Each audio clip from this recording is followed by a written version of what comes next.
Yeah. All All right. right, guys, let you start. Yeah, we're getting started right now. I'm just getting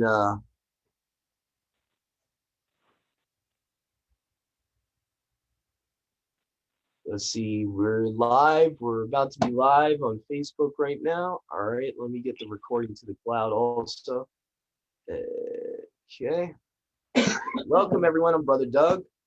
With the Awakened by Yahuwah Fellowship Assembly in Yahuwah Almighty and Yahushua Messiah. We got the whole group together today. So we're going to be going into our Torah portion. We're going to start off with our Torah portion, Exodus 21 to 24. All right. So what I'll be doing is I'm going to, as usual, I'll put my e-sword on the shared screen here, and put my parallel on here. Let me get my Samaritan Pentateuch on the parallel here. Okay. Come on. All right. Let me just change Seper to Samaritan Pentateuch. All right, here we go. And Exodus 21.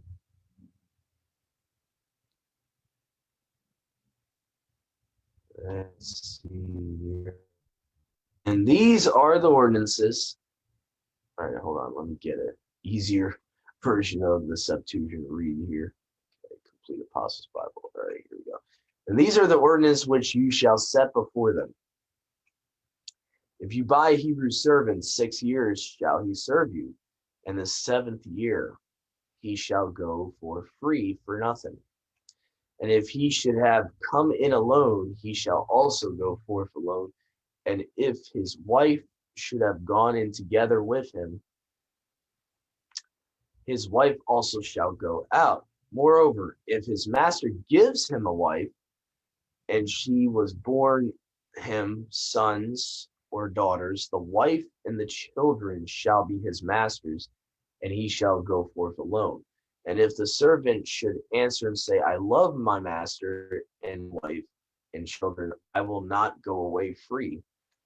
His master shall bring him to the judgment seat of Elohim, and then shall he bring to the doorpost, and the master shall bore his ear through with an awl, and he shall serve him forever. So basically, he'll, put an earring on him to signify that he's his master's forever. And if anyone sell his daughter as a domestic, meaning, like a maid servant, house servant, she shall not depart as the maid servants depart. If she be not pleasing to her master after she has betrothed herself to him, he shall let her go free, but he is not at liberty to sell her to a foreign nation, because he has trifled with her. And if he should have betrothed her to his son, and he shall do to her according to the right of daughters. And if he take another to himself, he shall not diminish her food, her clothing, and her companionship with him. Excuse me. And if he will not do these three things to her, she shall go out free without money. And if any man strike another and he dies, let him certainly be put to death. But as for him that did it not willingly, meaning, by mistake, but Elohim delivered him into his hands, I will give you a place where the slayer may flee to.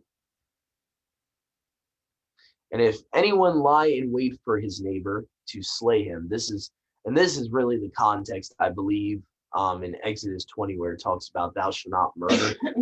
This is the context, that you're laying in wait to kill someone. Okay. For his neighbor to slay him by craftiness, meaning by deceit, and he go for refuge, you shall take him from my altar to put him to death. Whoever strikes his father or his mother, let him be certainly put to death. Too bad our country doesn't implement that. have a lot less unruly children. Whosoever shall steal one of the children of Israel, I think this would be kidnapping, and prevail over him and sell him, and he be found with him, let him certainly die. To me, this is a cause of effect. This reminds me of the story of Joseph. I don't know if anyone else, this rings a bell here. Okay, because basically that's what his brothers did. They pretty much, they put him in a pit. They had the Arabians find him, and then he was sold to the Egyptians. So I feel like this is a cause and effect here. Who realizes to prevent that from happening again to one of his people, he's gonna make sure he makes this a commandment not to do this. So that's kind of my opinion on that. Verse 17, he that reviles his father or his mother shall surely die. And if two men contend with each other, and one strikes the other with a stone or with his fist, and he die not, but be laid upon his bed, if the man arises and walks about with his staff, he that struck him shall be clear, only he shall pay for his loss of time and for his making whole. And if a man beats his manservant or his maidservant with a rod, and the party dies under his hands, he shall be surely punished. But if the servant continues to live a day or two, let not the master be punished, for he is his property.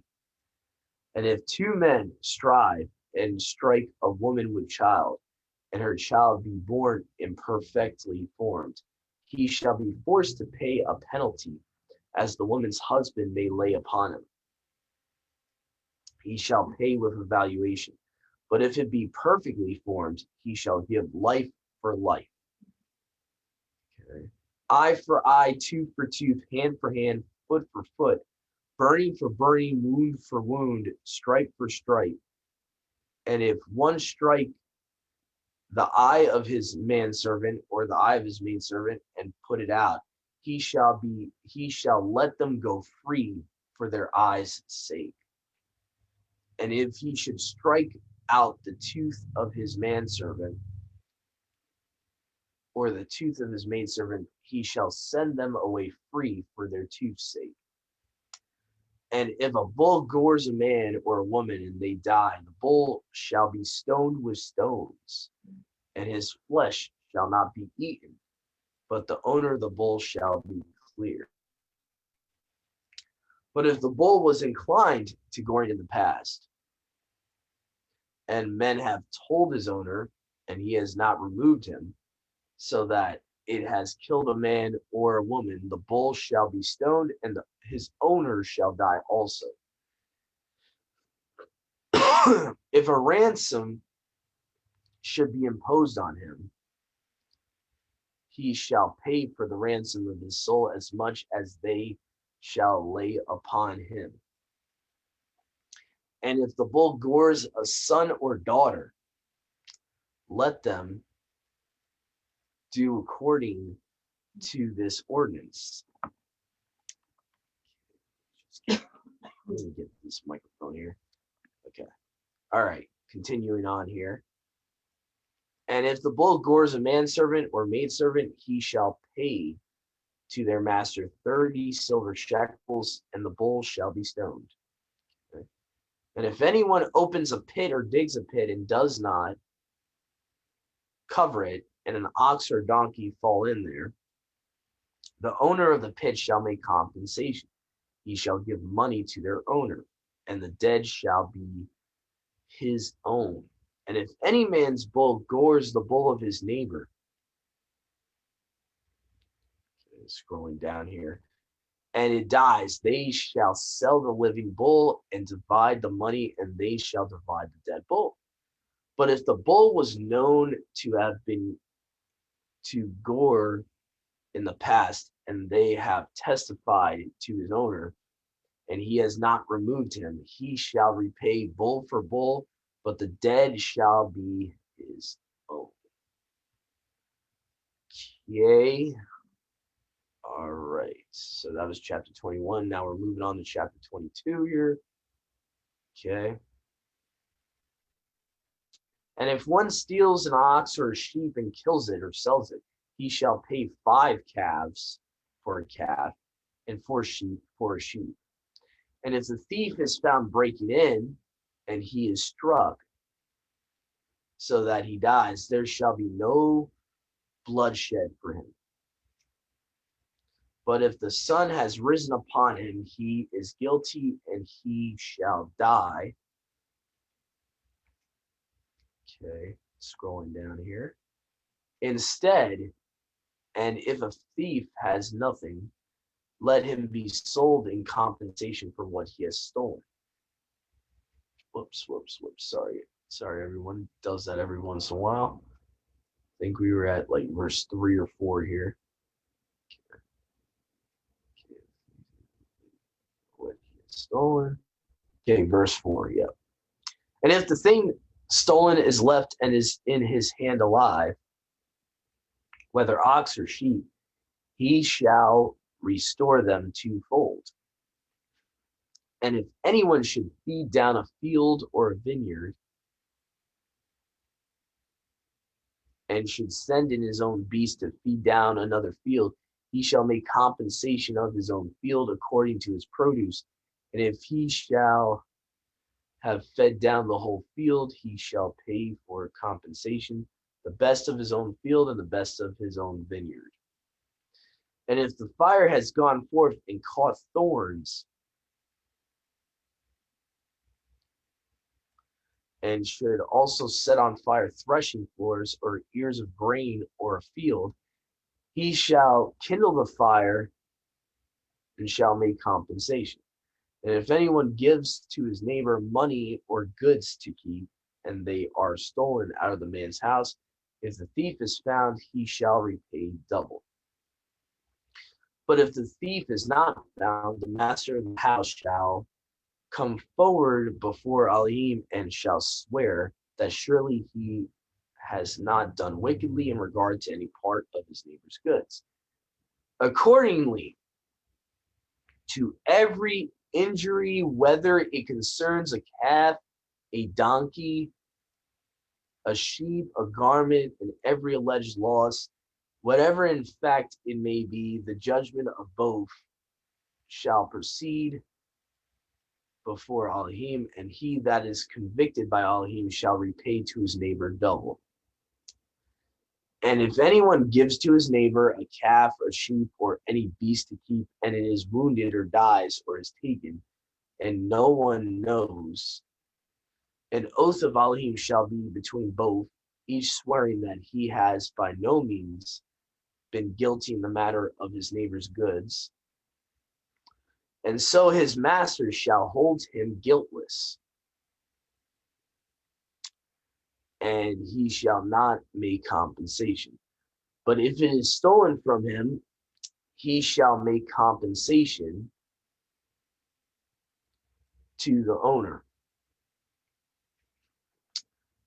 And if it is seized by beast, he shall bring him to witness the prey, and he shall not make compensation. And if anyone borrow from his neighbor, and it becomes wounded or dies or is carried away, and the owner of it is not with it, he shall make compensation. But if the owner is with it, he shall not make compensation. Okay, that sounded a little redundant there. Wonder if that's a typo. Okay. But if it is a hired thing, there shall be a compensation to him. Okay. Instead of his hire. And if anyone deceives a virgin that is not betrothed, okay, and lie with her, he shall surely endow her for a wife to himself. Basically, he's forced to make her his wife because he's done that. And if her father positively refuses and will not consent to give her to him for a wife, he shall pay compensation to her father according to the amount of the dowry of virgins. You shall not save the lives of a witch or a sorcerer. Okay? Everyone that lies with a beast shall surely be put to death. He that sacrifices, here we go, to any mighty ones but to Yahuwah alone shall be destroyed by death. And you shall not hurt a stranger nor afflict him, for you were strangers in the land of Egypt. You shall hurt no widow or orphan. And that's actually what the definition of scriptural right ruling or justice is. So just to point that out, that's what Yahuwah means when executing biblical scriptural justice. Okay. And if you should afflict them by ill treatment, and they should cry aloud to me, I will surely hear their voice. And I will be very angry, and I will slay you with the sword. And your wives shall be widows, and your children orphans. And if you should lend money to your poor brother who is among you, notice how it says, who is among you, meaning he's living among you, okay? You shall not be hard upon him. You shall not charge interest from him. And if you take your neighbor's garment for a pledge, you shall restore it to him before sunset. Okay? That's just another proof there that sunset starts a new day. That's why he's telling him he's commanding them when you take a garment as a pledge from your servant to give it back before sunset, because sunset would start the next day. Okay? For this is the clothing, this is the only covering of his nakedness. How shall he sleep? And then he shall cry to me, I will hearken to him, for I am merciful. You shall not revile Elohim, nor curse a ruler of your people. Okay. Yeah. Okay. Moving on here. You shall not keep back the first fruits of your threshing floor and press. The firstborn of your sons you shall give unto me. So shall you do with your calf and your sheep and your donkey. 7 days shall it be under the mother, and the 8th day you shall give it unto me. And you shall be set apart men to me, and you shall not eat flesh taken from beasts, meaning something that's torn by beasts. Okay, you shall cast it to the dogs. Okay, that's then in chapter 22. All right, Exodus chapter 23. You shall not receive a false report. You shall not agree with the unrighteous to become an unrighteous witness. You shall not associate with the multitude for evil. Okay, do not follow a crowd to do evil. You shall not join yourself with a multitude to turn aside with the majority, so as to shut out right ruling or judgment. And you shall not spare a poor man in judgment or right ruling, meaning you shall not show partiality to someone that's poor. Okay. Verse 4 here. And if you meet your enemy's ox or his donkey going astray, you shall turn them back and restore them to him. And if you see your enemy's donkey fallen under its burden, you shall not pass by it, but you shall help to raise it to him. You shall not pervert the judgment of the poor in his cause. You shall abstain from every unrighteous thing. You shall not slay the innocent and righteous, and shall not declare righteous the wicked for gifts. All right, verse 8. And you shall not receive gifts, for gifts blind the eyes of the seeing and corrupt righteous words. And you shall not afflict a stranger, for you know the heart of a stranger, for you yourselves were strangers in the land of Egypt. 6 years you shall sow your land and gather in the fruits of it. But in the 7th year, which is, known as the year of release, basically the year of giving the land rest.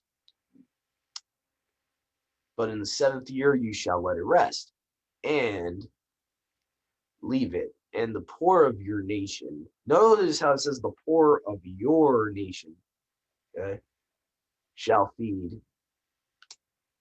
And the wild beasts of the field shall eat that which remains. Thus shall you do to your vineyard and to your olive grove. 6 days shall you do your works, and on the 7th day there shall be rest, that your ox and your donkey may rest, and that the son of your maidservant and the stranger may be refreshed. Observe all things whatsoever I have commanded you, and you shall make no mention of the name of other mighty ones, neither shall they be heard out of your mouth. Now, I don't want to have to I don't want to go through every commandment to explain, but I feel like this needs to be explained. And I really like the Hebraic Roots Bible commentary on this commandment here, because they understand the context of this commandment. It says, this scripture does not mean that you cannot vocalize the name of a pagan deity when you're reading the word, when you're reading scripture. The phrase in Hebrew "to call upon" clearly implies to pray to or make a vow to. So basically, it means to honor the names of these mighty ones, or to praise them, to worship them, or to pray to them. That's what it's actually talking about, Okay, so just wanted to explain that there. Moving on. Verse 14, 3 times you shall keep a feast to me in the year. Okay, so now he's going to the 3 main feasts where the men at Jerusalem could not be empty-handed. All right, take heed to keep the feast of unleavened bread. 7 days you shall eat unleavened bread, as I charged you at the season of the month of new grain. For in it you came out of Egypt. You shall not appear before me empty. You shall keep the feast of the harvest, the first fruits of your labors, whatsoever you shall have sown in your field, and the feast of completion at the end of the year, in the gathering of your fruits out of your field. Notice how he keeps saying their field. It would be something they own. It would be their land. Okay. 3 times in the year shall all your males appear before Yahuwah your Elohim. For when I shall have cast out the nations from before you, and shall have widened your borders, okay, talking about actual land he's giving them, you shall not offer the blood of my sacrifice with leaven, neither must the fat of my feast abide till the morning. Which obviously is hinting back to the week of unleavened bread and even the night of Passover, we could even say. The sacrifices for Passover, they would obviously, even the Passover meal, they could not, leave until morning, So obviously that's like a little nod there back to unleavened bread and Passover. Okay. Verse 19, you shall bring the first offerings of the first fruits of your land. It's important. Every word is important here, okay? Your land, into the house of Yahuwah. Okay, what's the house of Yahuwah? By the time we get to King Solomon, this context would mean they would have to, in Jerusalem, from their own land, bring their produce that they have sowed into the temple. Okay, so that's the context there. Just keep that in mind there. You shall not boil a young lamb in its mother's milk. This is obviously not talking about cheeseburgers, okay? This is talking about boiling a lamb in its own mother's milk, or boiling a goat in its own mother's milk, okay? That's a huge difference between that and cheeseburgers, okay? But anyway, all right, so moving on. Okay, verse 20. And behold, I send my angel before your face, that he may keep you in the way, that he may bring you into the land which I have prepared for you. Take heed to yourself and hearken to him and disobey him not, for he will not give way to you, for my name is in him. Interesting. If you will indeed hear my voice, and if you will do all the things I shall charge you with, and keep my covenant, you shall be to me a peculiar people above all nations. For the whole earth is mine, and you shall be to me a royal priesthood. Now, mind you, we got to keep reminding ourselves this is pre-Levitical priesthood right now. This is pre-Levitical priesthood. This is before he chose Levites because of the golden calf. So we're not even at the golden calf yet. So just keep that in mind. All right. And a set-apart nation. So Yahuwah's original plan was to have everyone as his priest, but obviously we're going to see that changes because of the sin of Aaron and all that. But at this point, Yahuwah is saying, if you keep my covenant, all you guys are going to be priests to me. Okay, you're going to all be a royal priesthood. These words shall you speak to the children of Yasharal, if you shall indeed hear my voice and do all the things I shall tell you. Then I will be an enemy to your enemies and an adversary to your adversaries.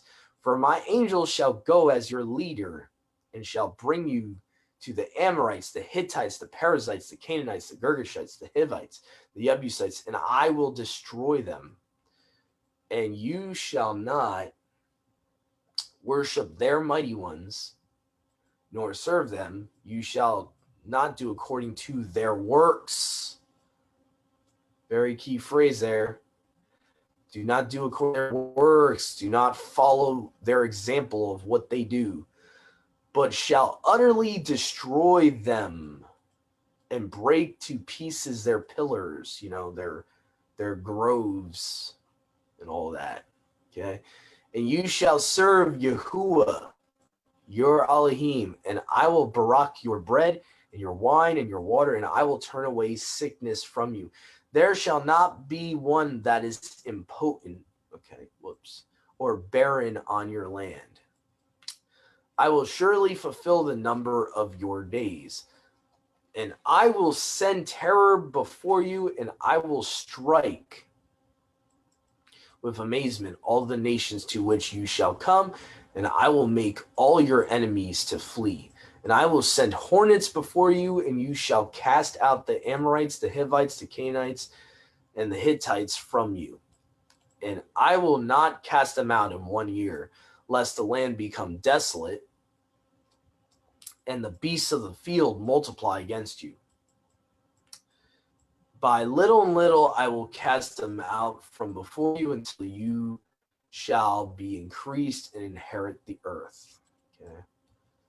So, and I will set your borders from the Red Sea to the Sea of the Philistines, and from the wilderness to the great river Euphrates, and I will give into your hand those that dwell in the land, and will cast them out from you. You shall make no covenant with them and their mighty ones. Okay. And they shall not dwell in your land, lest they cause you to sin against me. For if you should serve their mighty ones, these will be an offense to you. Okay. All right. Now we're at chapter 24 here. Okay. Exodus 24. And Moshe, he said, go up to Yahuwah, you and Aaron, and Nadab and Abihu, and the 70 elders of Yasharal. Whoops, keeps doing that. Okay. You and Nadab and Abihu. All right. And they shall worship Yahuwah from a distance. And Moshe alone shall draw near to Elohim. They shall not draw near, and the people shall not come up with them. Okay.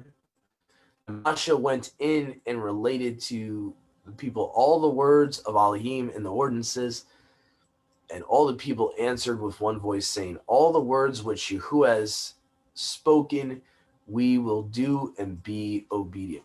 Oh my goodness. Why does it do this every other time? I don't understand that. All right. Okay, so I think we're up to verse 4 now. And Moshe wrote all the words of Yahuwah, and Moshe rose up early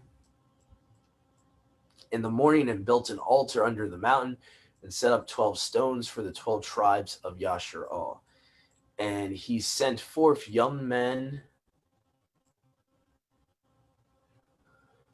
of the children of Yasharal, and they offered whole burnt offerings, and they sacrificed young calves as a peace offering to Yahuwah. And Moshe took half the blood and poured it into bowls, and half the blood he poured out upon the altar. And he took the book of the covenant and read it in the ears of the people, and they said, all things whatsoever Yahuwah has said, we will do and be obedient. And Moshe took the blood and sprinkled it upon the people and said, behold, the covenant of Yahuwah, which Yahuwah has made with you concerning all these words. Okay. Moshe went up, and Aaron and Nadab and Abihu and the 70 elders of Yasharal. And they saw the place where Elohim of Yasharal stood, and under his feet was as it were the work of sapphire slabs, and as it were the appearance of the firmament of heaven. So they're actually they're seeing Yahuwah from his throne. Like, basically, from what I'm gathering from that verse, it seems like the veil between heaven and earth is being opened, and they're actually seeing Yahuwah on his throne. And after I read this chapter, I'll go to Revelations chapter 4, verse 3 to kind of give you a second witness to that. That seems to be his throne that's being referenced here in the third heaven. Okay. And it even says here, the firmament of heaven in its purity. Okay. And of the chosen ones of Yasharal, there was not even one missing, and they appeared in the place of Elohim and did eat and drink. And Yahuwah said to Moshe, come up to me into the mountain and be there, and I will give you the tablets of stone, the law and the commandments, which I have written to give them laws.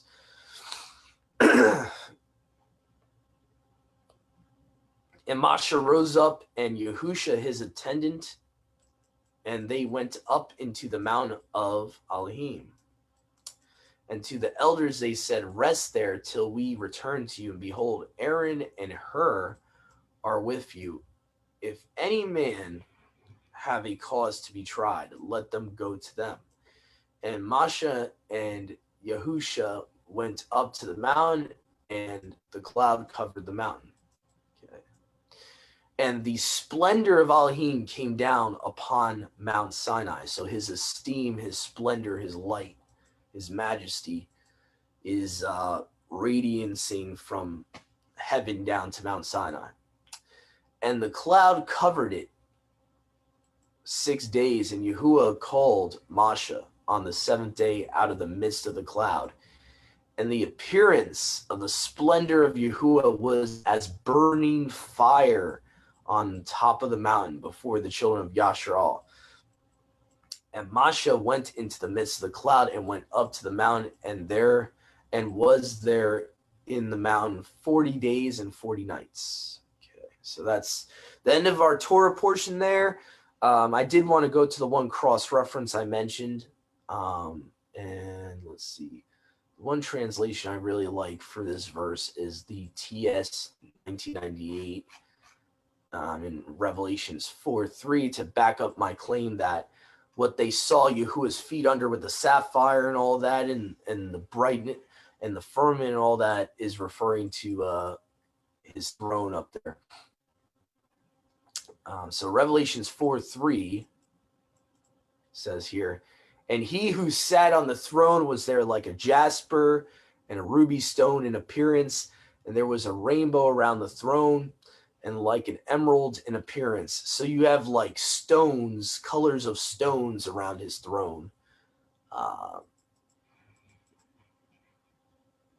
And so anyway, so that's the scripture I wanted to bring up, just to kind of put it out there that what Exodus 24 was describing might, it's very possible it was describing his throne up there in the third heaven, that the veil between heaven and earth was open for them to see Yahuwah in his splendor and all that. So anyway, I just wanted to bring that cross-reference up in Revelations chapter 4, verse 3. So we're going to continue on here. We're going to go, let's see here. Now we're going to be going to Jeremiah. Now, anyone that has a physical Septuagint, it's going to start getting confusing in certain books like Jeremiah. Thankfully, my Lexham English Septuagint here lets me know the differences in the chapter numberings. Okay, so 33 is chapter 40 in the Septuagint, and 34 is 41. So just anyone that has a physical Septuagint that's going to be reading along. I know Brother Joshua has the same translation I have, so just keep in mind it's actually chapter 40 and 41 in the Septuagint. I know Sister Sadia and I think Sister Josie also have this Septuagint that I have here. So just to let you guys know, it's a little bit different in there. So anyway, so let me just adjust that. And so since the chapter numberings are off, I'm not going to be doing a parallel. I'll just be reading straight through of the Septuagint version. And actually, let me see here. I might use a different app. I think the Bible Discovery app I have actually has the LXX 2012, which is a very easy version to read from. So all right, let me just open that up real quick and we can get going. And after this portion, we'll take a break and figure out who's going to how we're going to split up the readings after the Jeremiah prophet portion. Okay, so all right, here we go here. So LXX 2012, let me just Jeremiah 40 here.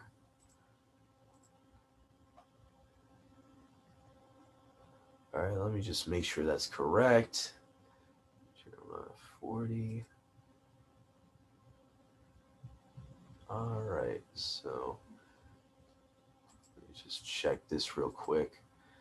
Yeah, okay, here we go. So Jeremiah chapter 40 in the Septuagint, which is chapter 33 in the Masoretic. Okay, so here we go. I'll be putting my Bible Discovery app here on the screen. Just let me know if you need the print, those that are reading from the screen, if you need the print to be bigger, I can always make it bigger. So here we go. Let me just see here. So that selects the chapters and stuff. Where? Yeah, I haven't used this in a while, so I forget sometimes where the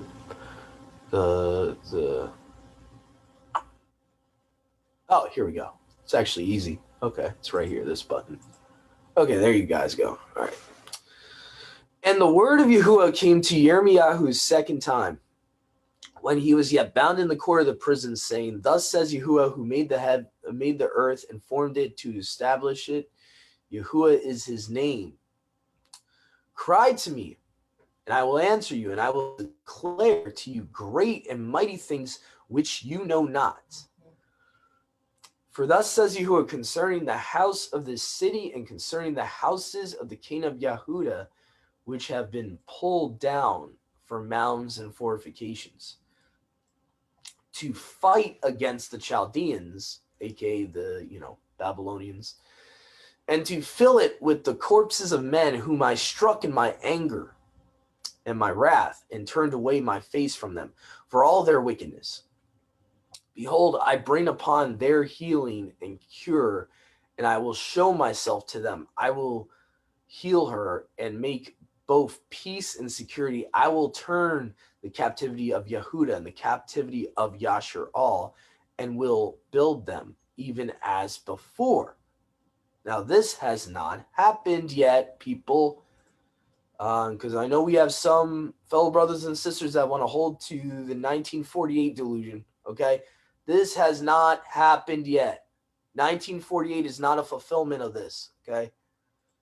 Just want to drive that home, all right? This is all end-time prophecy. This hasn't happened yet, okay? I will cleanse them from all their lawlessnesses. Hasn't happened yet.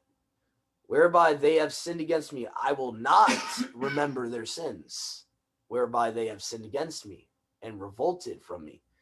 And it shall be for joy and praise and for splendor to all the people of the earth. Obviously hasn't happened yet.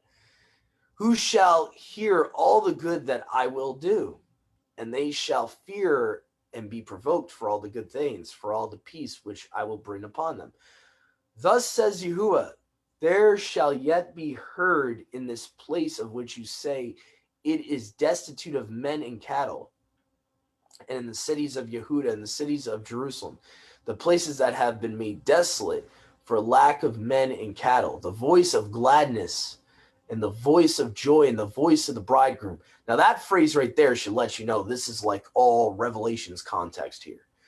Okay, the voice of the bridegroom and the bride. The voice of men saying, give thanks to Yahuwah Almighty, for Yahuwah is good, for his mercy endures forever. And they shall bring gifts into the house of Yahuwah. So now it's talking about future context. Yahuwah is actually going to have his temple again. And they're bringing gifts. You could even say offerings, okay? This is the reinstituted Levitical priesthood in the millennial. It seems to be hinted here in verse 11, okay? Thus says Yahuwah of armies, there shall yet be in this place that is desert for lack of man and beast, in all the cities thereof, resting places for shepherds, causing their flocks to lie down. In the cities of the hill country, and in the cities of the valley, and in the cities of the south, and in the land of Benjamin, and in the cities round about Jerusalem, and in the cities of Yehuda, flocks shall yet pass under the hand of him that numbers them, says Yahuwah. Now, obviously, you could make the case that this could be a partial fulfillment of these last two verses. Could be, the time when Judah comes back from Babylon, and obviously there's shepherds tending flocks again around the time of Yahushua coming, his first coming. So you could make the case for that it's referring to that. But a lot of this chapter, I would say the majority of this chapter, in my opinion, seems to be referring to end times prophecy. Bringing them back into their own land. The whole earth is going to be joyful and gladness for what Yahuwah is going to do. I mean, it seems to me it's sounding a lot like end time stuff there. But anyway. All right, moving on. Okay. Jeremiah 41 in the Septuagint, which is 34 in your Masoretic text. So if you're reading from anything other than the Septuagint, what I'm reading from right here, you can find chapter 34 in your Bible. Okay, so 41 in the Septuagint. The word that came to Yirmiyahu from Yahuwah. Now Nebuchadnezzar, king of Babylon, and all his army, and all the country of his dominion were warring against Jerusalem, and against all the cities of Yehuda, saying, thus says Yahuwah, wow, the way, I don't know, this looks like a typo here. Yahuwah has said, Go to Hezekiah, king of Yehuda, and you shall say to him, thus has Yahuwah said, the city shall certainly be delivered into the hands of the king of Babylon, and he shall take it and shall burn it with fire. And you shall not escape out of his hand, but shall certainly be taken and shall be given into his hands, and your eyes shall see his eyes, and you shall enter into Babylon. But hear the word of Yahuwah, O Hezekiah, king of Yehuda. Thus says Yahuwah, you shall die in peace. And as they wept for your fathers that reigned before you, they shall also weep, saying, Ah, master, and they shall lament for you down to the grave. For I have spoken the word, says Yahuwah. Jeremiah spoke to King Hezekiah all these words in Jerusalem, and the army of the king of Babylon warred against Jerusalem, and against the cities of Yehuda, and against Lachish, and against Azekah. All these strong cities were left among the cities of Yehuda. The word that came from Yahuwah to Jeremiah after King Hezekiah had concluded a covenant with the people to proclaim a release. So now we're seeing a connection, a reoccurring theme, you could say, about, we just read in the Torah about the law of the year of release. Now we're going to where King Hezekiah is trying to hold a covenant with Yasharal, specifically with the house of Yehuda, to actually have a covenant of release, to release their servants. That everyone should set at freedom his servant. Everyone has handmaid, the Hebrew man and woman, that no man of Yehuda should be a bondman. Then all the nobles, all the people who had entered into covenant, engaging to set free everyone his manservant, everyone his maidservant, and gave them over to be manservants and maidservants. And the word of Yahuwah came to Jeremiah, saying, thus says Yahuwah, I made a covenant with your fathers in the day wherein I took them out of the land of Egypt, out of the house of bondage, saying, when 6 years are accomplished, you shall set free your brother, your Hebrew brother, who shall be sold to you, for he shall serve you 6 years, and then you shall let him go free. But they listened not to me and inclined not their ear. So basically, the covenant these people have just made, they're basically going back on their word. And that's what's making Yahuwah mad. And this day they turned to do that which was right in my sight, to proclaim everyone the release of his neighbor. And they had concluded a covenant before me in the house wherein my name is called. But you turned and profaned my name. So this is an example of how profaning Yahuwah's name has nothing to do with pronouncing his name, but it's talking about his character. The reason Yahuwah is saying they've profaned his name is because they have acted wickedly and have profaned his character by doing so. To bring back everyone his servant and everyone his handmaid, whom you had sent for free at their own disposal, to be to you men servants and maid servants. Therefore, thus says Yahuwah, you have not listened to me to proclaim a release to everyone to his neighbor. Behold, I proclaim a release to you, to the sword and to the pestilence and to the famine, and I will give you up to dispersion among all the kingdoms of the earth. So now we see this prophecy of them being dispersed coming to fruition here.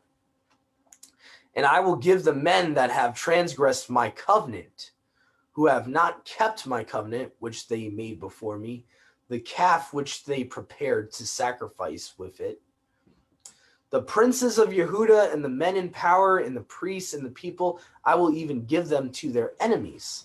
And their carcasses shall be food for the birds of the sky, for the wild beasts of the earth. And I will give Hezekiah, king of Yehuda, and their princes into the hands of their enemies, and the army of the king of Babylon shall come upon them that run away from them. Behold, I will give commands, says Yahuwah. I will bring them back to this land. They shall fight against it and take it and burn it with fire. And the cities of Yehuda, and I will make them desolate without inhabitants. Okay. So that's the end of the prophet portion there. So we're going to take a brief break. Sorry, guys, I'm tongue-tied today. A brief break, and we'll figure out who the next reader is going to be. And so please stay tuned. We will be getting into, let's see here. So we did Jeremiah. We'll be getting into 2 Kings chapter 19 to chapter 25 next. So please stay tuned, everyone. We'll be right back. We're going to take a brief intermission right now. So stay tuned. Shalom.